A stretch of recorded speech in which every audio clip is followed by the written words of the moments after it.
The freedom to learn to dream big and to aim high.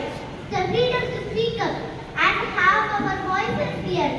The freedom to be tolerant and to be kind to others. இது கற்றுக்கொள்வதற்கும் பெரிய கனவு காண்பதற்கும் உயர்ந்த இலக்கை அடைவதற்குமான சுதந்திரம். இது பேசுவதற்கும் நம் குரலை கேட்பதற்குமான சுதந்திரம். சகிப்புத்தன்மையுடன் இருப்பது, பிறரிடம் கருணை காட்டுவதற்கான சுதந்திரம். So let's celebrate Republic Day not just with flags and speech, but with action. எனவே குடியரசு தினத்தை கொண்டாடுவோம். கொடிகள் மற்றும் தீர்ப்புகளுடன் மட்டுமல்ல, உற்சாகத்துடனும் செயலாற்றலுடனும் கொண்டாடுவோம். We are